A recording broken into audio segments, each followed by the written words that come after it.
Hello. It's been a while since I've recorded. I know, right? Like, you would think that I was interested in the projects I've been working on. Those are I didn't intend to put them on hold. And to be honest, a lot of it is I just got carried away. Um,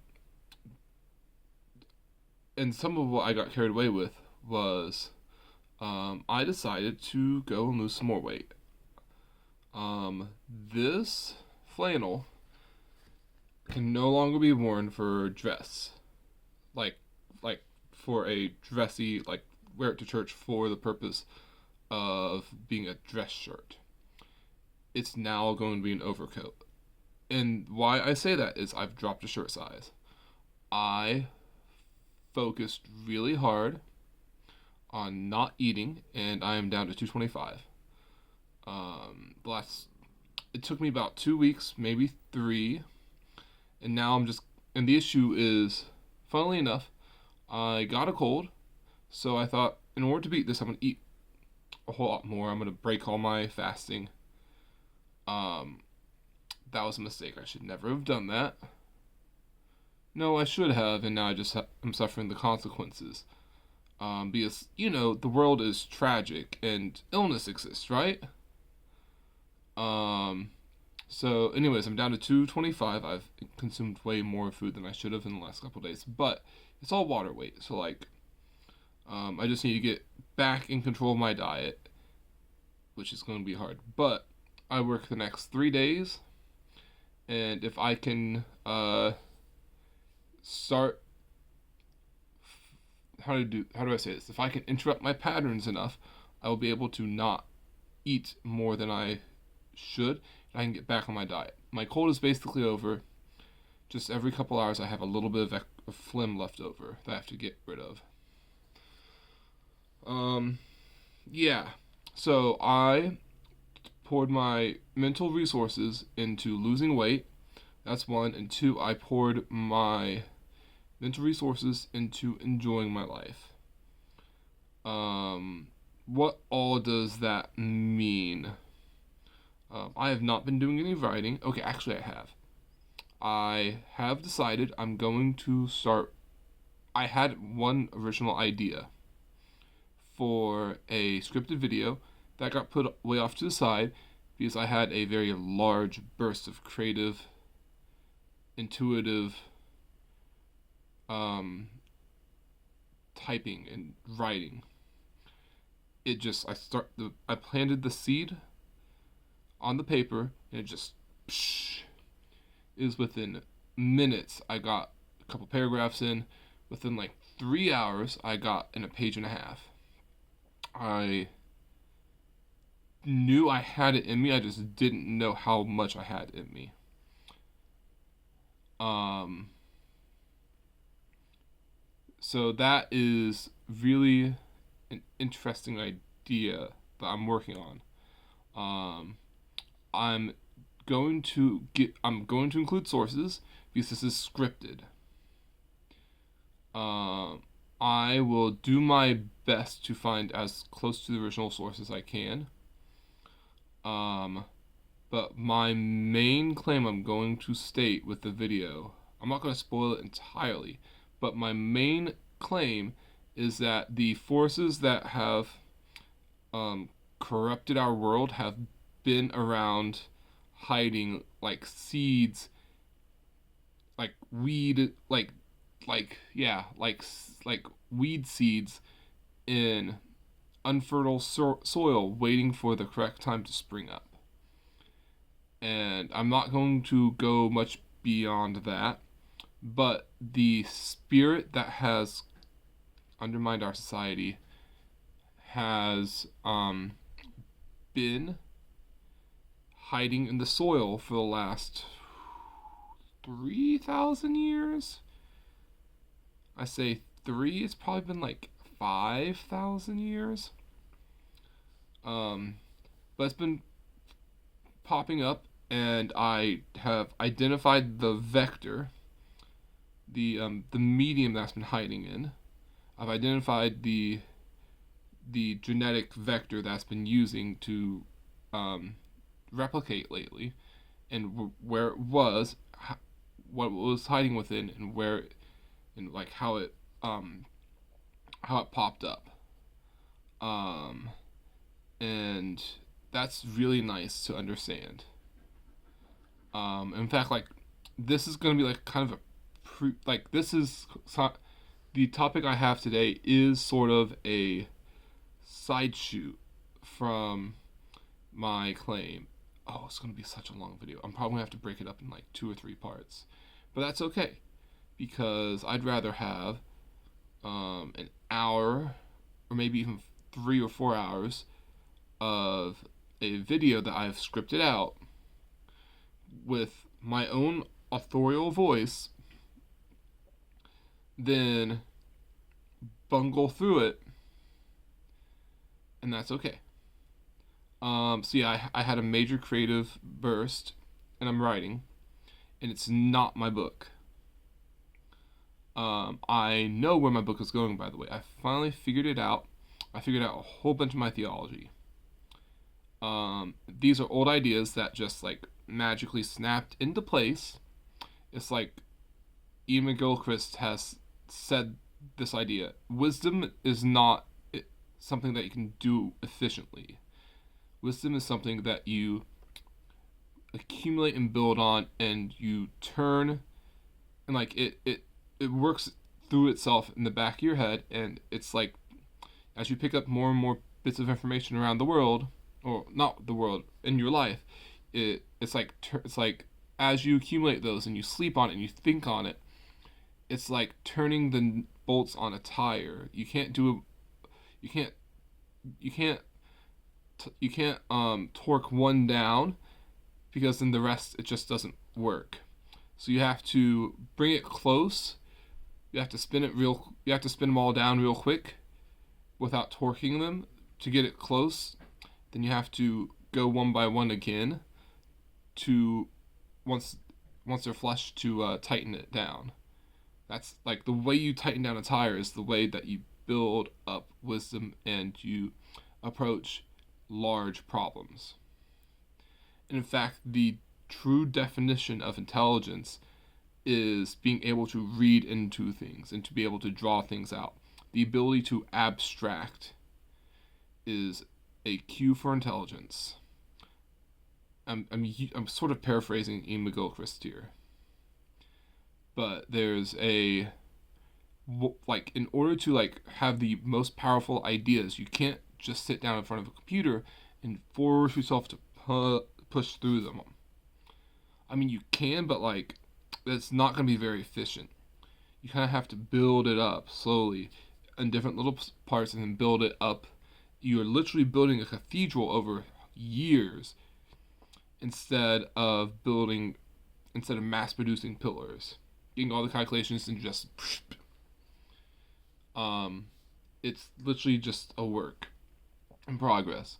And my work is getting way closer from when I tried doing this work last year.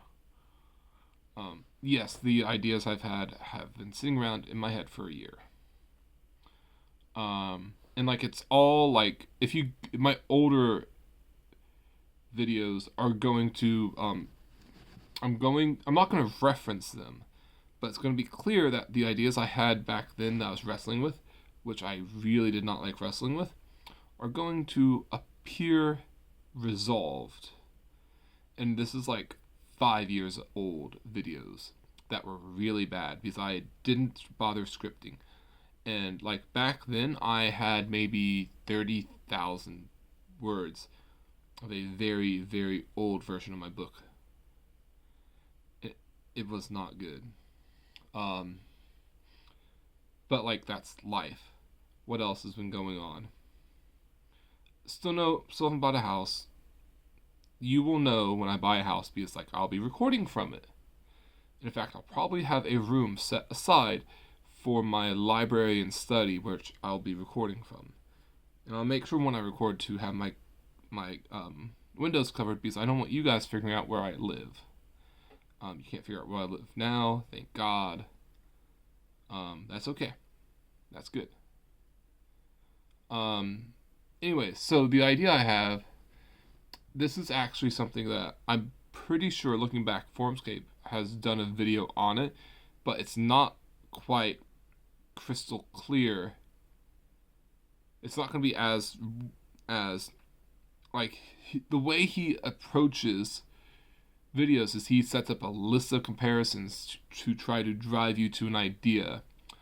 I'm going to use a small batch of comparisons and lay out a hypothesis and try to bring it in really quick and then explain how, if those are true, why the implications are true in today's society. So the idea is that Karl Marx is the father of our current worldview. Basically, my claim is that capitalism and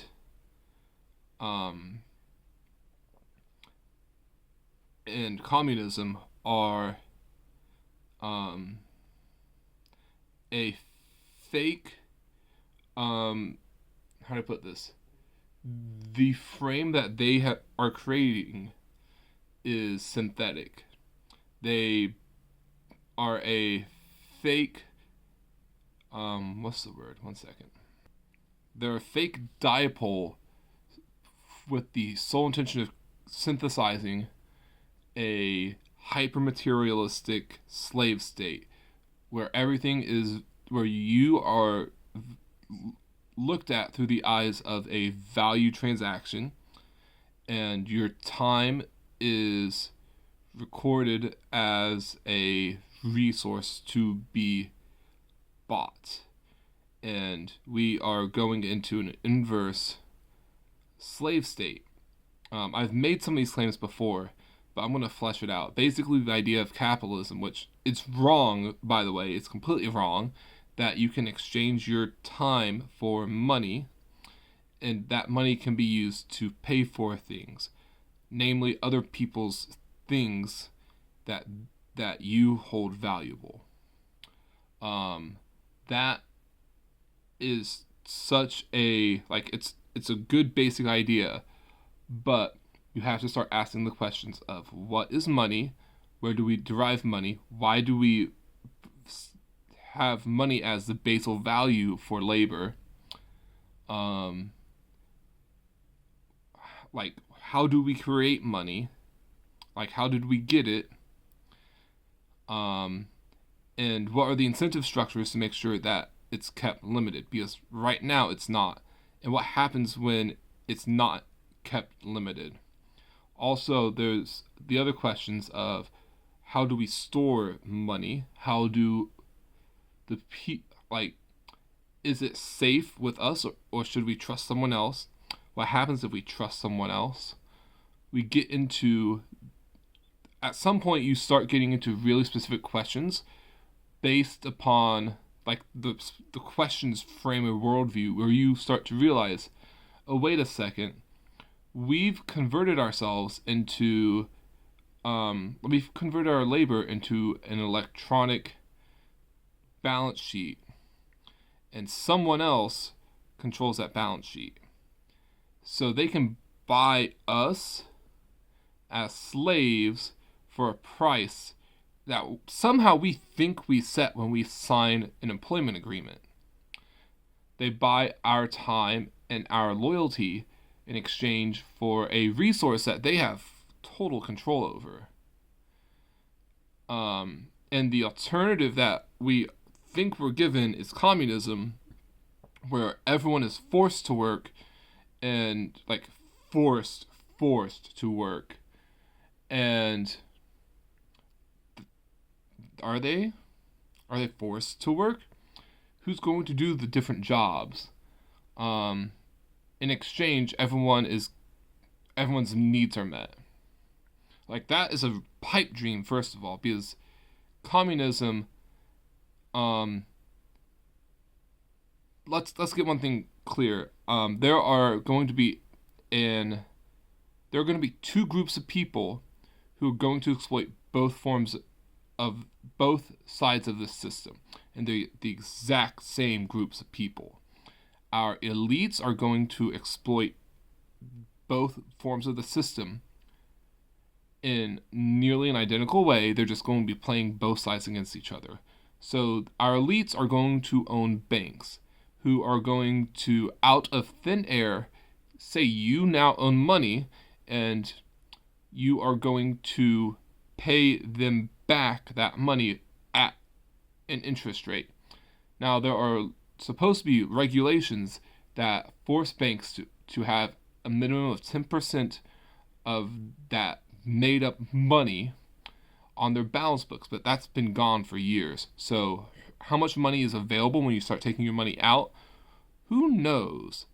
If you try to walk into a bank and take out $10,000, you have to go through all sorts of governmental forms asking you what its purpose is for. My suggestion is always just say you're buying a car, a fun car, because the government likes that. Except the issue is you have to actually purchase it, and the government will track when you purchase it, because you have to turn in the title to the government on the other end of that transaction, and then they will bill you a sales tax for it, which is annoying. There are things that you can say that you're going to buy with that money. One of them is you can say, I don't trust the banks, and you're going to buy gold. And with the price of gold, that's about 2.5 ounces, I believe. Now that sounds nutty, and it's not really, because our government, no one should trust our government. Our government is going to the banks and saying, you guys print the money, and we're going to also print money, but we're going to use you to do it, and we're going to give out IOUs and force our economically generative people to pay their labor back to you. This is a very corrupt system. Our elites are either governmental or bankers, and they choose to take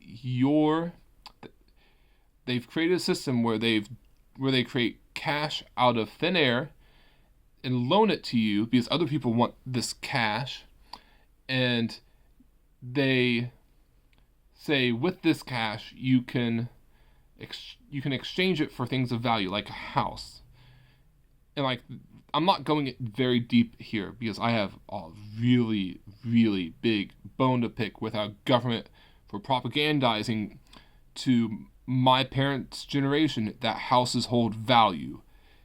Houses don't hold value. They are depreciating assets. They don't depreciate very fast, but they break down like cars do. What's happening is inflation and artificially juiced demand, because people are having children and cities are regulating the ever-living hell out of people being able to build their own houses. It's disgusting. I'm not going that deep. Let's back up. The same elite class, the governmental and the bankers, are going to be the same elite class that try to take over society if it were in the communist regimes.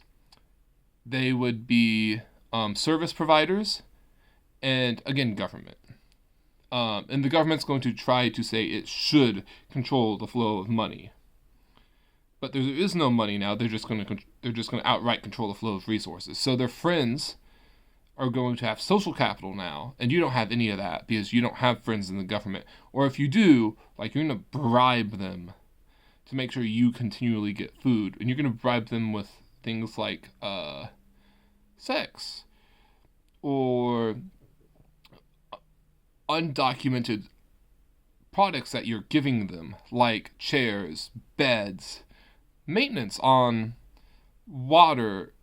Like, you're just going to tell them, oh, I'm going to skip the process here. You're not going to have to file anything. I'm just going to come in and fix your septic system for you.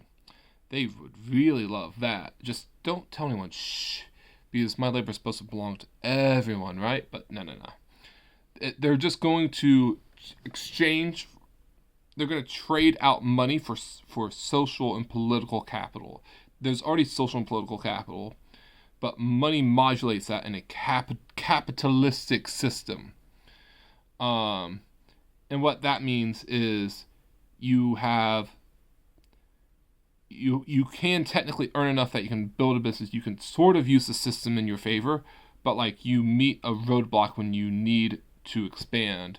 You have to go to a banker, because there's no one on the planet who can make enough money to have that much influence without going to a banker or to an investor. Like, it's the exact same political class, and they are just telling their friends this is what's going to happen, or sometimes they're even going to the friends and like, hey, I'm going to fuck over my people. I need cash now, and we're going to waste it.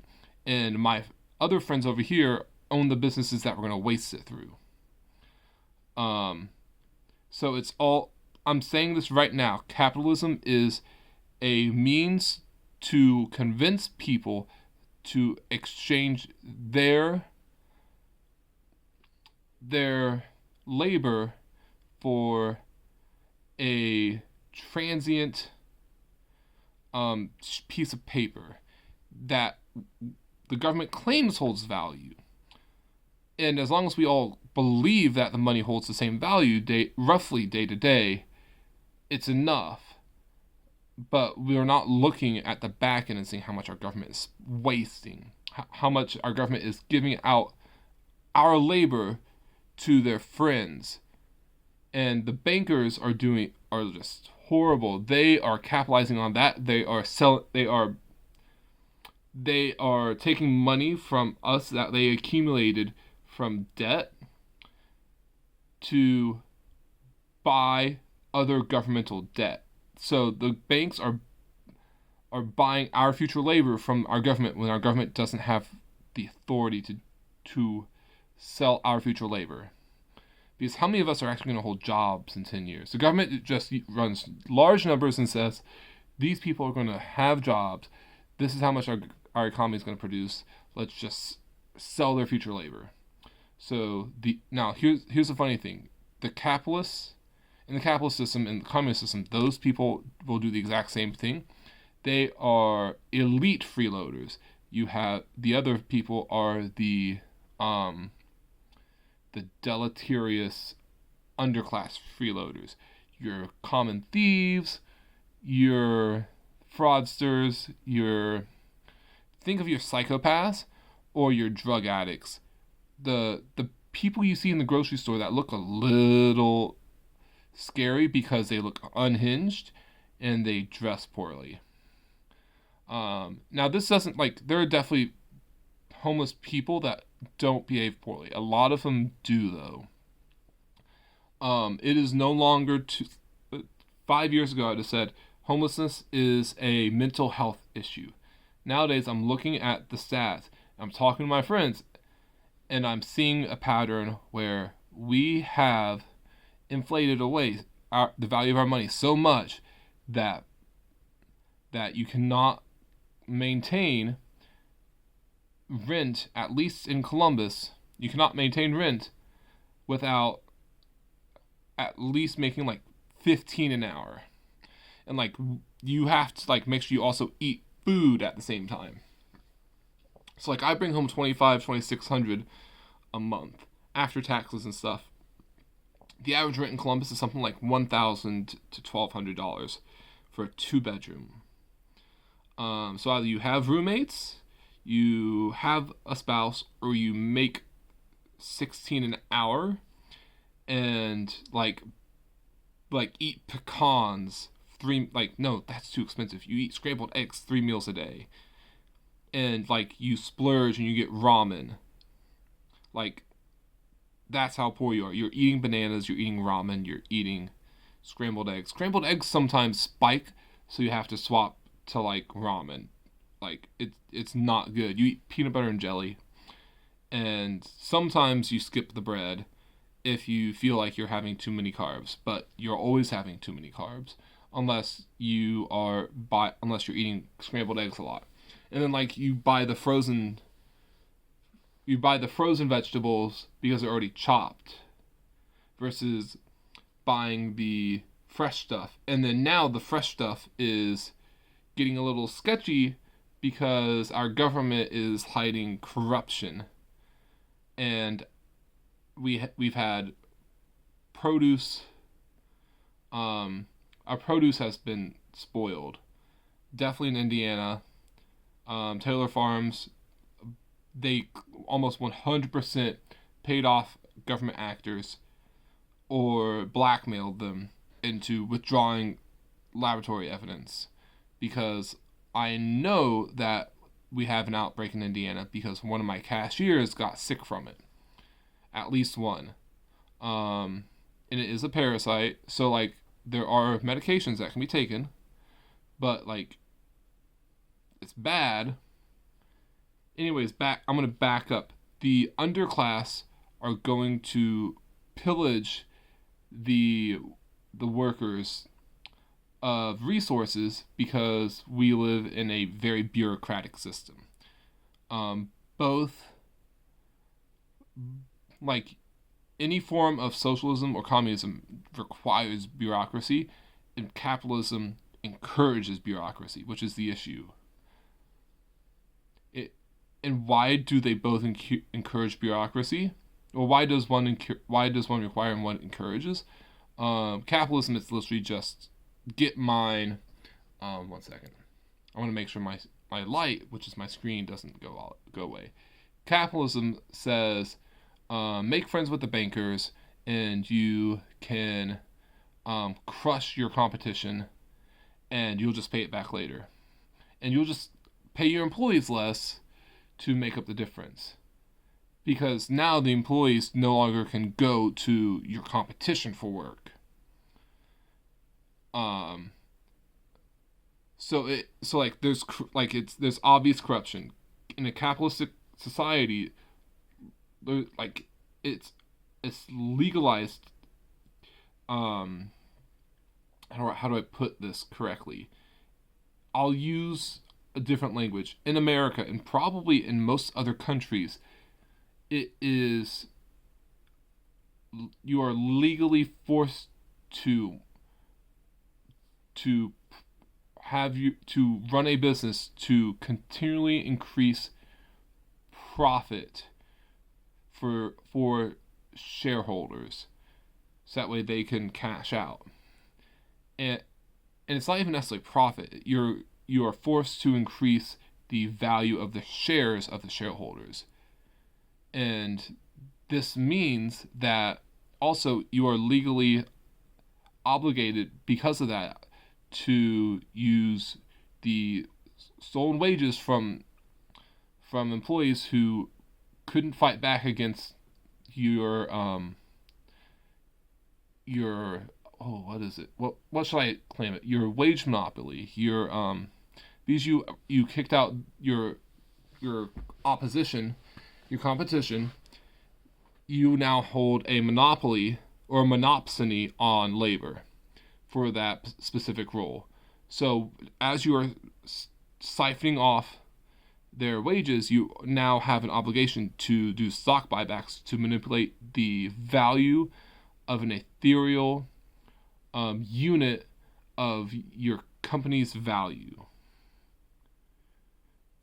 And that's just one form of corruption. Another form of corruption is literally just going to the government and saying, you guys should get bigger, you guys should regulate more, and so doing you have to hire more people to check on everyone else. And you pay the government to create more regulation, to weed out your competition, and to create more jobs for you to bribe. Not quite bribe, but it doesn't really matter. You just need the extra jobs, because more jobs in government creates bureaucracy. And then that slows down processes for you, but it also gives you time to go mess up.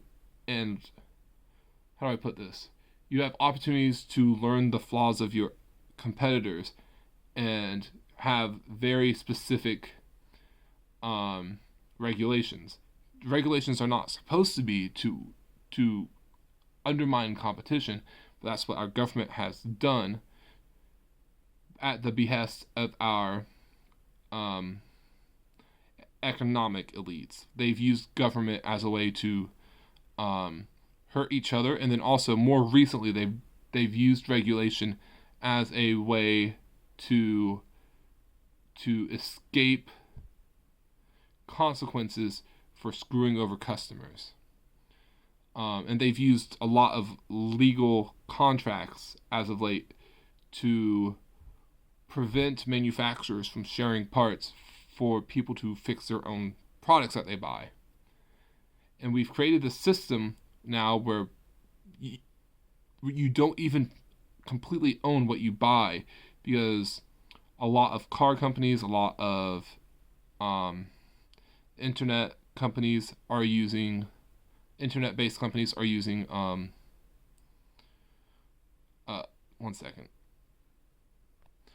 are using subscription models. There's always this attitude now of pull as much value out of the consumer as possible, up to and including data farming them without their consent and selling their personal information to other companies for marketing. Usually that's like the benign version of this, but like because it's up for sale, the government now has an opportunity to buy people's data and not breach Fifth Amendment rights, Fourth Amendment rights. They can go and find information about you from your internet service provider, from your cell phone carrier. They can go and get voice recordings of conversations you've had off your smart TV.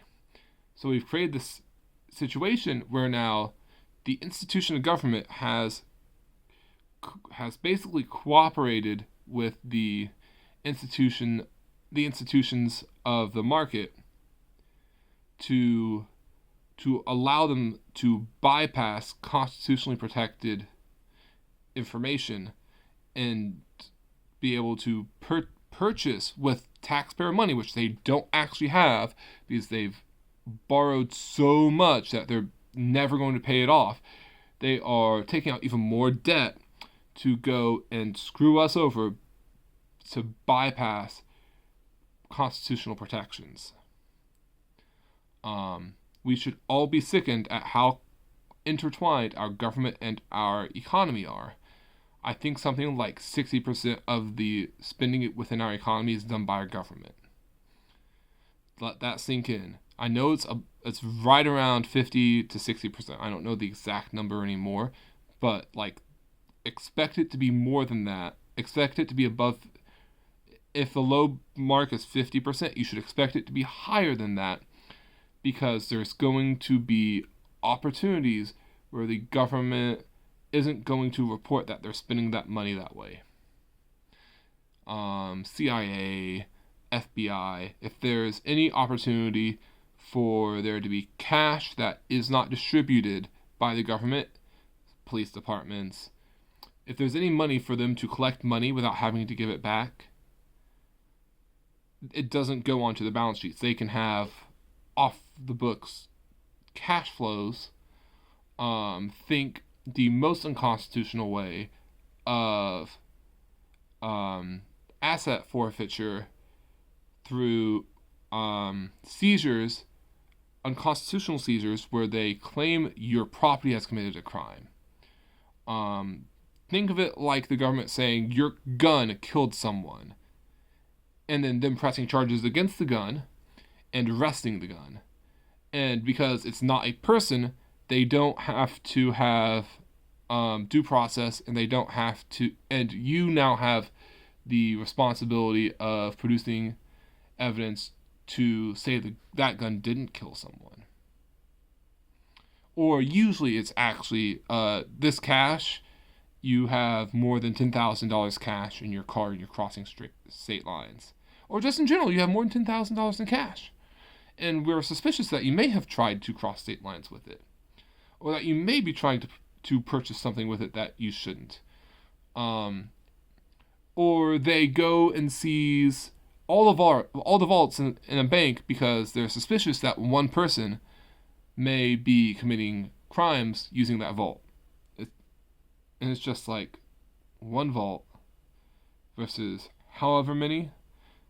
And we're talking like usually it's like safety deposit boxes at banks. Like this is all court stuff. And this gets into like where does the line between government and business end when it fucks you over and you like they draw the line right past where you can reach and penetrate it. And that's the goal, to use government, to use a legal system to protect bad faith actors. Now I will say this, usually a low level are good faith actors. Oftentimes most police officers go into the force looking to clean up their community. They want to assist in the maintenance of the population by removing criminal actors and bad faith actors from the community. That's what a lot of police officers go in wanting to do. And a lot of them do that pretty well. The issue comes that they end up getting sloppy and lazy, and then they start breaching the Constitution. That's literally what it is. Like, most police officers just, they get a little lazy. They don't follow all the procedural steps that they need to in order to do something. And sometimes, like, they see that they might have someone by the balls if they can cross this little bridge here. And they just do it without taking all the procedural steps. And they just completely wreck someone's life who probably didn't do anything wrong, because the police officer assumed that there's something wrong right on the other side of that bridge, but I don't have the authority to cross it. And then they do. So oftentimes at the low level, you actually get good faith actors with a bad faith system because there's so much bureaucracy. And there's so many laws. But also there's just vindictive cops. You gotta be careful about that, because like you've got to understand, a lot of the people they are trying to arrest are really nasty people. I've had to put up with nasty thieves. They start accusing you of shit. They start accusing you of being the asshole when you stopped them from stealing. Just straight up. These people tend to be nasty individuals. Now, I'm not saying that's how all thieves behave. I'm not saying that's how all criminals behave. Most criminals are actually just stupid. You know they're stupid because they get caught. But putting up with all the bullshit that goes on with being a police officer, I get how they get to where they're at. They see so many people do these certain things, and they know the patterns, and they just jump in. And oftentimes, you actually want a police officer to use their judgment and experience. On the flip side, you can, if with enough judgment and experience, sometimes they get lazy about it. That's how you start to get racial profiling. A lot of crimes in Columbus are committed by white people because the vast majority of our population are white. You don't see our cops racially profiling. If there is some sort of racial profiling, it's not usually racial, it's behavioral. And that's because there's a certain population of the black community that has absolutely zero respect for police. Even in a calm place like Columbus, actually most of our crime is theft. If you go into our stores, and you talk to the cashiers, the most belligerent people tend to be boomers who are entitled, and thieves who are even more entitled. Like I'm telling you now. I'm going to swing back around to the other side here because I have to paint the picture. These exact same people will seek to do the exact same bullshit. They will seek to get their share without doing any of the work. They will sign up and say they're there to do the job and then bolt. And who are you going to tell? You can tell your boss above and a boss above, and at some point, they will probably end up bribing someone, or they will start sleeping with someone, or they'll band together and pressure their bosses above. And they'll just all go free, and you'll have criminal gangs just running around demanding part of the excess that you're supposed to be giving up to the government. They'll start demanding some of that. And they'll break your kneecaps. And because the government is already poorly run, because they're communists, because no communist should be left in charge of a government, you will just get gangs roving around. It's not just that. You'll also, because how bad communism is, people will intentionally claim less than they have so they can keep some back. Or the inverse, the officials will see that everyone's starving and there's not enough food being produced to go around, so they'll just inflate the numbers. And they will thin the food out with stuff that shouldn't be in there, like gravel. Imagine you're in the grain lines and this shipment is 70% gravel, and they still do it by weight, so you're actually getting even less because the gravel is heavy. And it's thinning out the corn that you need to use for your bread. And, well, it's grain, so like the wheat. Just imagine that for a second. You go and they have scales, and you take your little basket to weigh it out, and what should usually be like 80% of the way up to the top, because you have a basket, you don't want there to be spillage because there's already not enough wheat.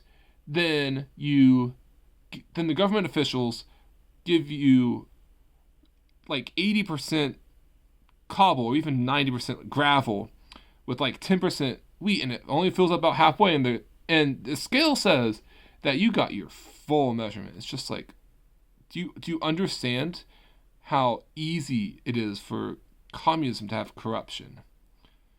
Like, it's not just your neighbors not getting enough food because nothing is run right. It's the government saying you're getting more than enough, go work your ass off.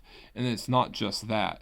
It's the other neighbors that aren't doing their fucking jobs, and you want to light them on fire and use them to heat your homes because you have already ran out of books, because the government won't give you enough to heat your homes from the wood, because there's no one cutting the wood, because cutting wood is really hard. And like you've already taken the railings off your staircase to burn also. Like, you just want to just strangle those people and burn them. And like, that's the deep depths of communism. Like, you will gladly turn over your rotten neighbors for not doing their jobs. And the issue is, like, there's only so many of those people you can turn in to get extra wood. And like, yeah, even if you like completely scrape out everything out of their house, like, your neighbors are all gonna jump in and do that too when they realize, oh shit, this person's going to prison for a while. They're not gonna miss their house, at least not till they come back. And then who else do you start turning on? Because no, the work that was supposed to have been done a long time ago, that didn't get done. This is the issue this is like the two sides. Sometimes even if stuff does get enforced, there's not enough to go around with communism. And on the flip side, if you go to the capitalist side, it works for a while, and then the sand slowly chips away at the gears, and the dirty oil gunks up, and the sand and dirty oil and the dirt, those are your bankers, those are your psychopath bosses, those are the bureaucracy, the bloat. And it's not just within the government, it's within the corporations. It's your completely incompetent bitch of a boss who should have been fired 3 months into her job, and it is making an absolute mess of your department, wherever you work. And it's just like, where could it go worse? And then communism enters into your already shitty capitalist society, and it's just like, oh, fuck. And you get radical feminists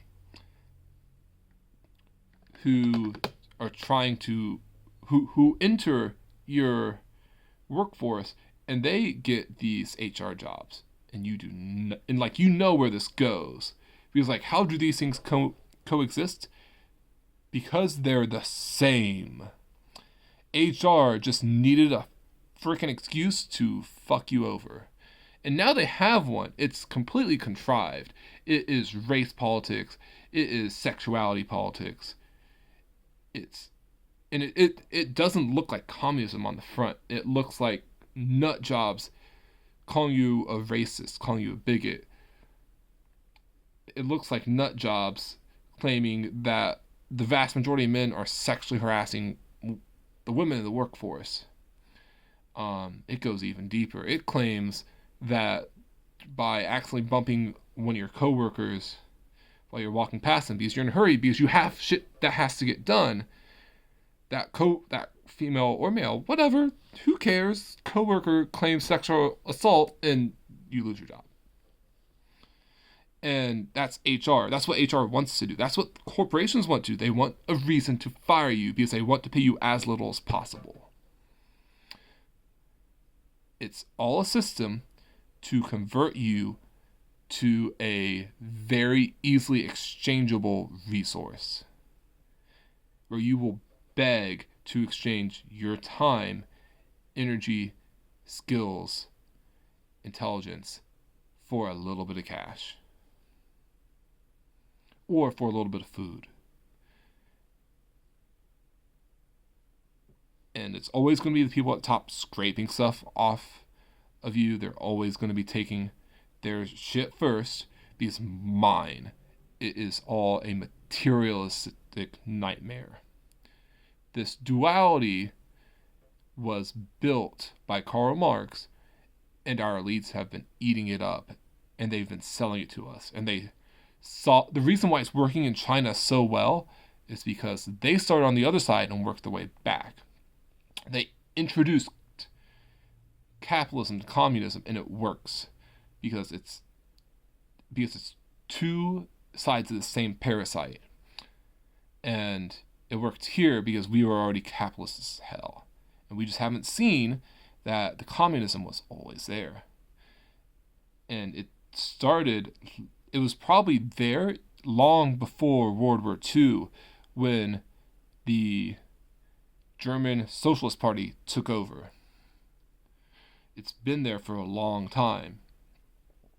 And no one wants to admit that capitalism is just the same parasite.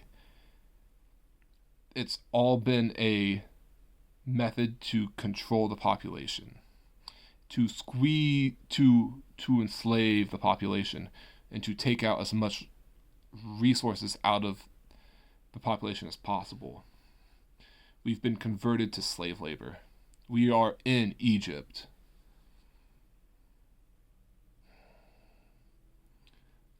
I hope I made a strong enough case.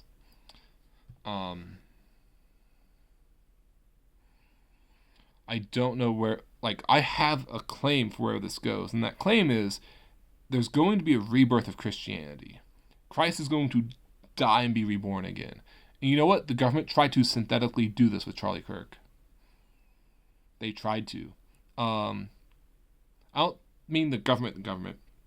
I mean Charlie Kirk. You can draw the lines. Turning Point USA is funded by the CIA.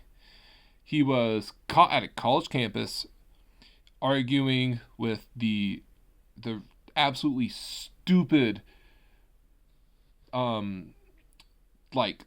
dimwits that are controlled by the political left, the left right. It's all the same party. It's all the same goal. It's just a synthetic left versus right debate. It's the way it was in France, and it's probably been the way it has been for a very long time. And introducing a third party isn't going to change it because it's going to get weeded out. Where was I going with that? You know what? I have a solution. My solution is Christianity needs to do a rebirth, and it needs to be something closer to Neoplatonism and or Taoism. Because they are both, like, I think you're just gonna have to mesh those two into Christianity. And like this is the direction my Christian studies have taken me. Anyways.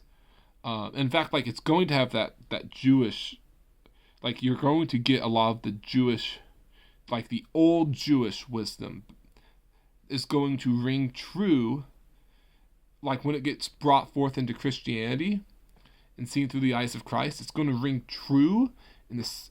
It's going to be in almost the exact same vein as Taoism. And what I mean by that is, like, there should be days of rest. You need to rest. As in, like, even God rested on the seventh day of his creation. There are times when wisdom is not an efficiency machine. It is slow crawling than all at once. And then, like, there's still more. It branches out like a tree. I'm not going too deep into it, but, like, what's going to have to happen is it's going to be my goal to jumpstart Christianity. I want to bring my friends over to my house when I finally buy one, and I want to present them with a new understanding. Also, whenever I end up doing communion, I'm going to use alcohol removed wine, because, like, that's what would have been used when they started that's what would have been there with Christianity at the beginning. And my purpose for that is Christianity is they basically took the cultic practices of Bacchus, and Christ is basically an anti-Bacchus manifestation of God on the world. And, like, that's correct because Bacchus is the eternal the father of the eternal fall, because he, like, his conclusions are go out, party, get drunk, have lots of sex, enjoy the fall, and you'll just die every day, and life is inherently miserable, so you should escape reality. And Christ says instead, no, you should, because we have fallen, our best solution is to die and be reborn, and die to ourselves, and be able to condemn Bacchus by living fully within life and fully within the tragedy of it. And that's why Christ was risen up on a cross when Bacchus went down into Hades. Christ went up into Hades, and he died on the world tree. He was crucified to it. He underwent, it's like a meta, like, crucifixion was already a meta sacrifice that the Romans were doing, where they took wood that they chopped down, they killed it, and made a cross out of it. So it is a symbol of death to the world tree, death to the world, and they have you carry that. They have you basically carry the tragedy of the world all the way up to Golgotha, the hill of the skull. Basically, it's like the hill of Hades, and they plant it in there, like driving a stake into the ground, like driving a stake down into Hades. So you are bearing the cruelty of the world all the way up to the entrance to hell. And they stick the husk and dead parts of the world tree. They drive it in as a how would I describe it? As like a pike into the gates of hell. And then they strap you into it and crucify you into it. In crucifixion, you can't breathe. That you get these really painful. They do it right here. They do it right here, not in your hand. That you can just you can rip it out. It hurt a lot, and you would probably die of infection about 3 weeks later. But it's not nail pierced stance. It's nail pierced wrist right here between your two bones, and they would be able to get you without puncturing. They drive in sideways to avoid hitting your vein. You can see my veins here. Let's see if I can get this close enough. You can see the blue. They drive it in from an angle to not hit your blood vessels. So that way you don't bleed out. So they have you suffocate up there. And you have to like pull yourself up if you want to let the air out. You suffocate with carbon dioxide in you. So it's extremely painful, and you're actually pulling the nails down through your feet. And like there's so much more in your foot that like there's no way you're actually ever pulling it off. So you're just constantly pulling yourself up to just exhale. You can breathe while you're hanging there. Like you can breathe in, but it's really hard to let it out. So that there's this it's extremely painful. Like your body burns from the lack of oxygen because your muscles will burn sugars and create acids, like the same acids in yeast. I forget what it's called right off. Your body all your muscles will burn all the oxygen out first, and then then when they burn the sugars, they will leave that in your muscles. So your body is on fire. Your lungs are going to be on fire because they don't like being overly inflated, and it's with acidic. It's going to be with carbon dioxide. Your body's trying to get rid of that. And then your blood's going to be on fire because carbon dioxide dissolved is acidic. So you're going to raise the pH of your blood. And you're going to be able to carry less and less oxygen each time until you can regulate.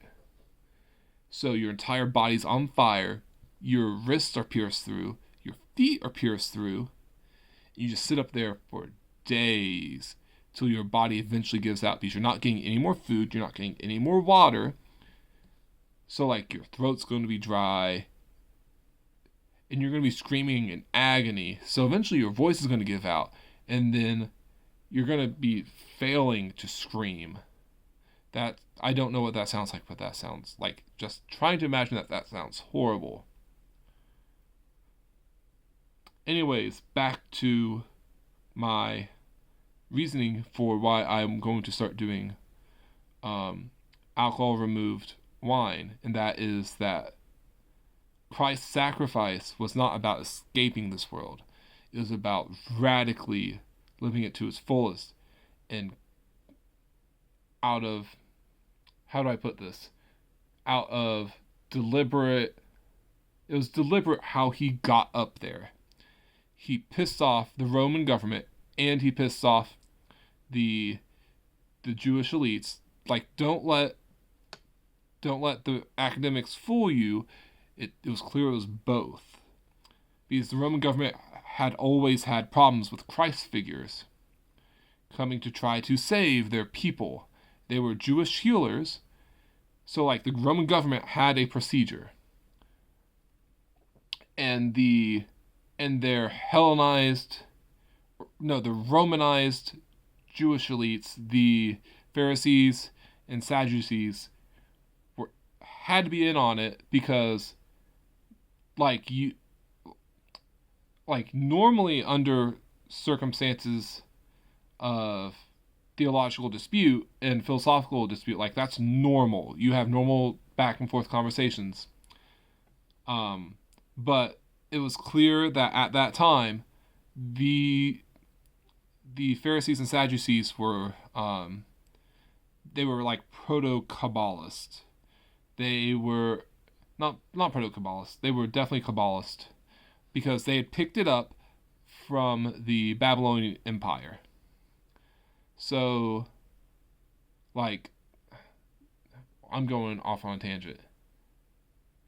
I'll go back. Anyways, Christ was defiant to the Roman Empire, knowing full well that he was going to get crucified. So when he died, it was not about escaping. There was no alcohol involved. In fact, they even let him drink vinegar, which is what alcohol removed grape juice is. It's grape vinegar. So when he was up on that cross, he drank grape vinegar, which was like the ultimate blood sacrifice of suffering. He took on ultimate suffering without escape through a symbolic blood sacrifice given to him by the Roman Empire. And then he gave up his life. And this is the really interesting part. When he died and the Romans speared the side of Christ, water came out. So that indicates, like, the Eastern Orthodox have the right idea that it's like a mountain with waters pouring out. But I think it's deeper. I think it is a purification.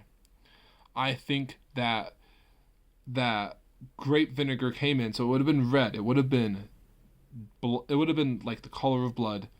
It may have even been the viscosity of blood, depending upon how it would have been kept. Would have gone in and out his side when they finally pierced him would came water. So you can actually, like, this is where, like, even in, like, that wasn't in Mark, but which one was it in? Either Matthew or Luke. I'm pretty sure it was Luke when they pierced him. But even then, like, you can tell this is at least a purification ritual. By his blood you are purified. Like his sacrifice purifies you of the consequences of your sin before the eyes of God. So that's going to be it for me. Sorry it took an hour, but we got into I'm going to name this the materialistic mysticism. The materialistic mystical practices of our elites as the bipole of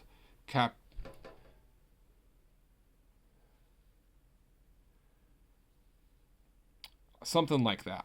I'll you'll see it when you watch the video. Thank you for your time. If you like this kind of content, obviously not many people watch it. It'd be wonderful if you shared it. It'd be cool if one day I got to have a conversation with Formscape. And I don't know if I'm going to get there. But I come at this from a more Christian viewpoint than he does. I think he comes at it from a more Wiccan viewpoint. Because he decided to walk away from Christ. I think that Christ is entirely necessary to view the rest of creation through. And I don't intend to try to convince him of that, but it'd be cool to have that kind of conversation with him. So, without further ado, have a good night.